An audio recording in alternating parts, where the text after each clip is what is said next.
अगर मुख्यमंत्री जी की सुरक्षा खतरे में है तो हमारा जो एसेट लगेगा, जो लाखों करोड़ों रुपए जो हम यहाँ अरबों जो हम इन्वेस्ट करेंगे, उसकी सुरक्षा की गारंटी कौन करेगा?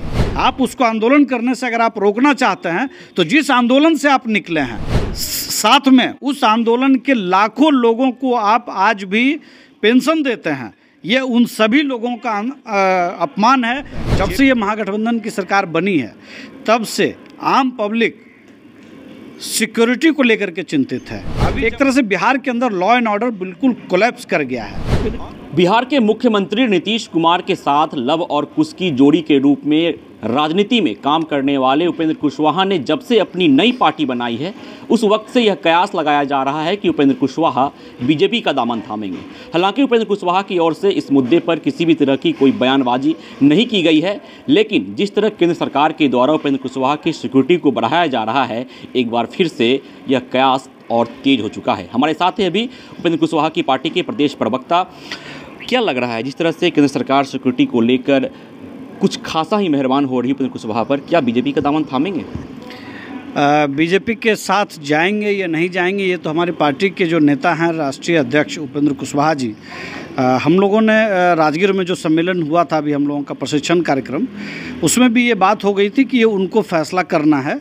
लेकिन जहाँ तक बात आप सिक्योरिटी की कर रहे हैं, सवाल उपेंद्र कुशवाहा जी की सिक्योरिटी का नहीं है, सवाल उससे बड़ा है।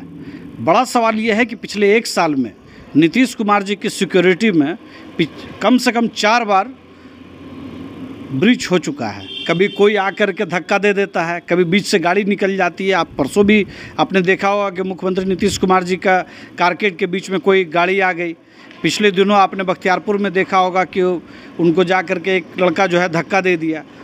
उपेंद्र कुशवाहा जी अपने हित के लिए कोई राजनीति नहीं करते हैं। जब से ये महागठबंधन की सरकार बनी है तब से आम पब्लिक सिक्योरिटी को लेकर के चिंतित है। अभी जब हम आपसे बात कर रहे हैं तो वो दौर फिर से लौट गया है जिसकी बात हम बराबर कह रहे हैं।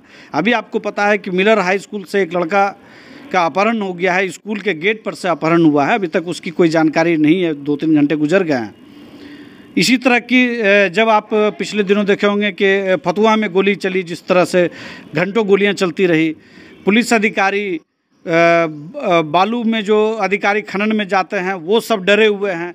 एक तरह से बिहार के अंदर लॉ एंड ऑर्डर बिल्कुल कोलैप्स कर गया है। और माननीय उपेंद्र कुशवाहा जी को जो सिक्योरिटी की बात आप कर रहे हैं, तो अभी हमारे पास कोई कंफर्मेशन ऑफिशियल नहीं है, आप ही लोग से जानकारी मिल रही है।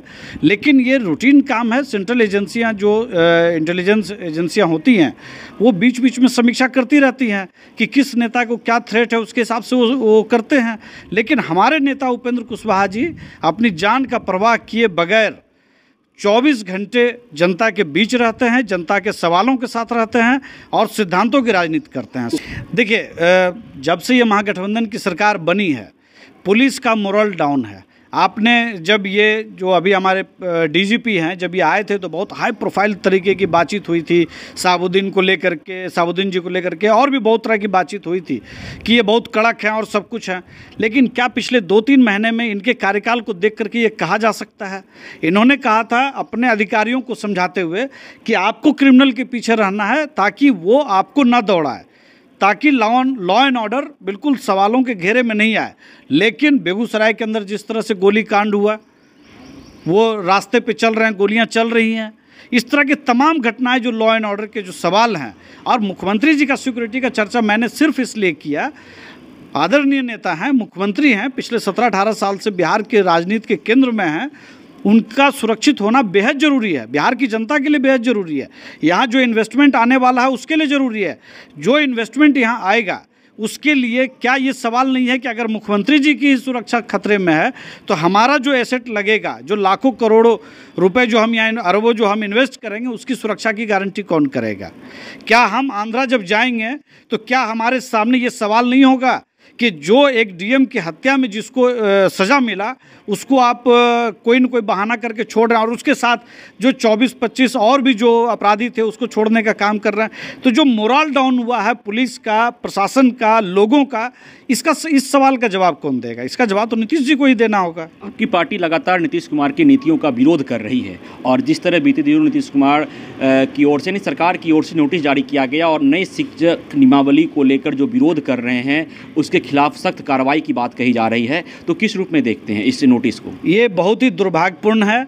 हमारा ये मानना है, हमारी पार्टी ये मानती है कि संपूर्ण क्रांति से निकले हुए एक नेता जो इस बिहार के मुख्यमंत्री हैं, हो सकता है कि उनकी बात गलत हो, जो आंदोलनरत शिक्षक हैं, आप उनके साथ संवाद करिए। आप उसको आंदोलन करने से अगर आप रोकना चाहते हैं तो जिस आंदोलन से आप निकले हैं, साथ में उस आंदोलन के लाखों लोगों को आप आज भी पेंशन देते हैं, ये उन सभी लोगों का अपमान है। जेपी का अपमान है, लोहिया जी का अपमान है, कर्पूरी ठाकुर जी का अपमान है, जो विरासत समाजवादियों कर रहा है। ये फैसला जिस तरह से चिट्ठी जारी की गई है, बिल्कुल उस विरासत पर हमला है। हमारा मानना है कि बिहार के अंदर बिल्कुल ख़त्म हो चुका है सब कुछ। आप टीचर के अंदर भी देखिए, एक परमानेंट शिक्षक होगा जो लालू जी के समय में आया, फिर नियोजित शिक्षक आपने 4 लाख भर लिया, अब आप कह रहे हैं कि बीपीएससी से हो। हम तो शुरू से ये बात कहते आ रहे हैं, हमारी पार्टी शुरू से ये बात कह रहे हैं कि हमारे नेता कह रहे हैं कि शिक्षक क्वालिटी वाले होने चाहिए, इनको राज्यकर्मी का दर्जा दीजिए, लेकिन एग्ज़ाम लेने के बाद जो फेल कर जाएं उनको शिक्षण कार्य में नहीं लगाइए, उनको गैर शिक्षण कार्य में लगाइए और उनको भी राज्यकर्मी का दर्जा दीजिए। आपने 18 साल गलत किया, आपने बिहार के छात्रों का भविष्य अंधकार में डाल दिया। अब जो पिछले 10 साल 20 साल से जो शिक्षक हैं, अचानक आप उसको कह रहे हैं कि भाई आप फेल कर गए तब भी आप पढ़ाइए, तो इसका मतलब है कि जो गुणवत्ता वाले नहीं है उनको भी आप पढ़ाने कर, आप उसको गैर शिक्षण कार्य में लगाइए, लेकिन उनको ये भरोसा हो कि इस सरकार के अंदर हमारी नौकरी सुरक्षित है और उनको राज्यकर्मी का दर्जा मिलना ही चाहिए। सरकार के मना करने के बावजूद अगर शिक्षक अभ्यर्थी सड़क पर उतरते हैं तो क्या आपकी पार्टी शिक्षक अभ्यर्थी के साथ सड़क पर उतरेगी? हम उतरेंगे या नहीं उतरेंगे ये सैद्धांतिक तौर पर हम इस पर बाद में फैसला करेंगे। सबसे पहली बात यह है कि बिहार के अंदर किसी भी आंदोलन को कुचलने की कोई भी प्रयास अवैध है, गैर कानूनी है। आप सड़क पर उतरने किसी भी आंदोलन को, आज़ादी के बाद से जो ये तो अंग्रेज़ राज हो गया ना, कि आप गलत फैसले करें, मनमाने तरीके से फैसले करें और आपकी नीतियों में भी कोई क्लियरिटी नहीं है। आप कह रहे हैं कि हम परीक्षा लेंगे, ठीक है लीजिए, फिर एक दिन शिक्षा मंत्री कहते हैं कि नहीं हम तो इंटरव्यू भी लेंगे। मतलब आप खुद क्लियर नहीं है कि हम करने क्या जा रहे हैं, हम देना क्या चाहते हैं बिहार को। पिछले 18 साल से ये प्रयोग चल रहा है। हमारे नेता उपेंद्र कुशवाहा जी शिक्षकों के सवाल पर बहुत क्लियर हैं, शिक्षा के सवाल पर बहुत क्लियर हैं। दुनिया का जो सबसे बेहतरीन मॉडल है ह्यूमन रिसोर्सेज के मामले में सिंगापुर, वहाँ शिक्षा के बल पर ही आज दुनिया के कारपोरेट हाउस का ऑफिस स्टेट है वो सिंगापुर। दुनिया की पूंजी वहाँ आती है। हमारे पास आबादी का 58% 25 वर्ष से कम आयु का है और हम उस ह्यूमन रिसोर्सेज को भगवान भरोसे छोड़े हुए हैं। तो एजुकेशन पे काम तो करना पड़ेगा, लेकिन हमारी नीतियों में क्लैरिटी भी होना चाहिए।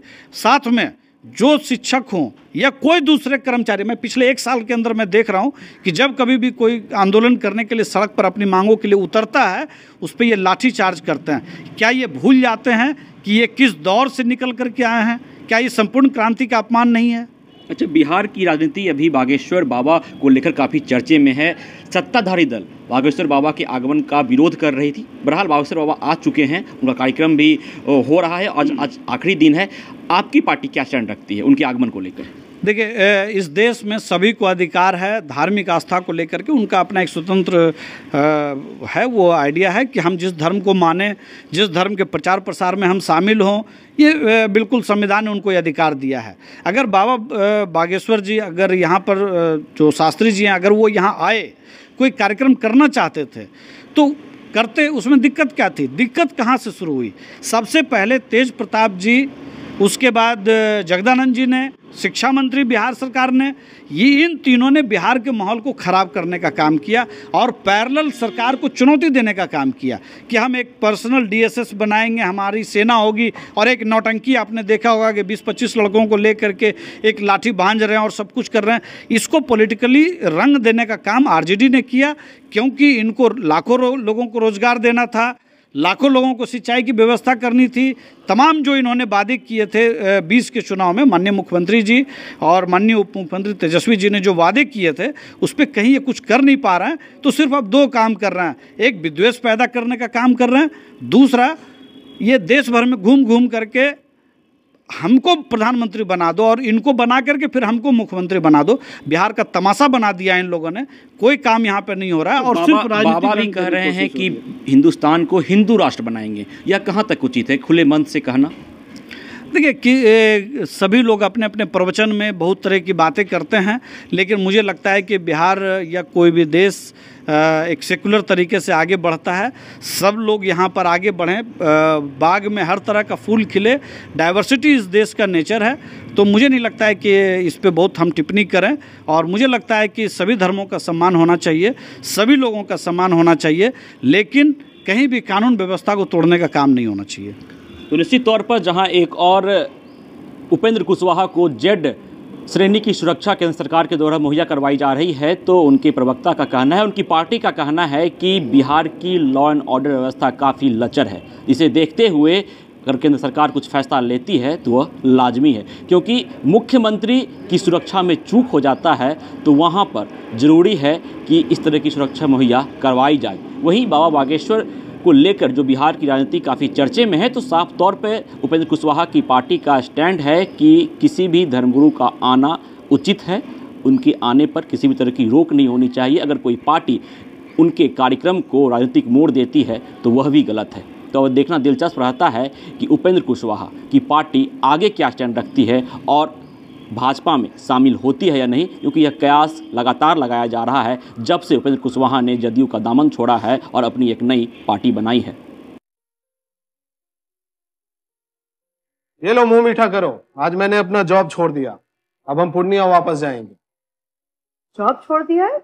मतलब ये घर कैसे चलेगा, हम करेंगे क्या, और माँ बाबूजी क्या बोलेंगे? इसलिए मैं एक और मिठाई का डब्बा लाया, अपने बिजनेस के लिए लोन अप्रूव हो गया। अरे लोन अप्रूव हो गया वो तो ठीक है, लेकिन पूर्णिया में हम रहेंगे कहाँ? अपना घर भी तो नहीं है वहाँ। इसलिए तो एक और मिठाई का डब्बा अलग से लाया हूँ। हमने पूर्णिया में घर ले लिया है, पूर्णिया के ई होम्स पैनोरमा में। पूर्णिया में पैनोरमा ग्रुप लेकर आए हैं ई होम्स पैनोरमा, बड़ा घर, आलीशान जिंदगी और अत्याधुनिक सुविधाओं के संग। अरे अरे अब क्यों मुंह मीठा करवा रही हो? क्योंकि हम घर वापसी जो कर रहे हैं। घर वापसी की खुशी पूर्णिया में ई होम्स पैनोरमा के संग। E homes panorama, luxurious lifestyle redefined.